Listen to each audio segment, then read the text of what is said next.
Rais Donald Trump wa Marekani amesema ya kwamba amenuia kuichukua Cuba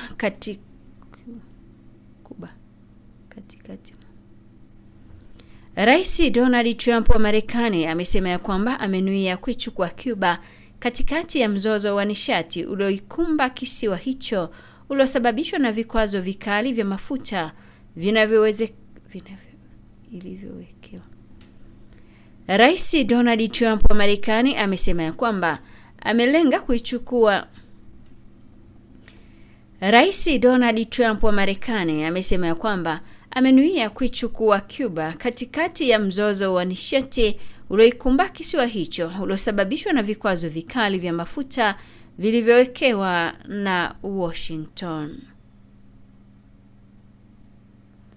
Trump amewaambia waandishi wa habari katika ikulu ya White House ya kwamba anadhani itakuwa ni heshima kubwa kwake kuichukua Cuba na kuifanya chochote anachotaka kwa kuzingatia hali mbaya ya uchumi kisiwani humo.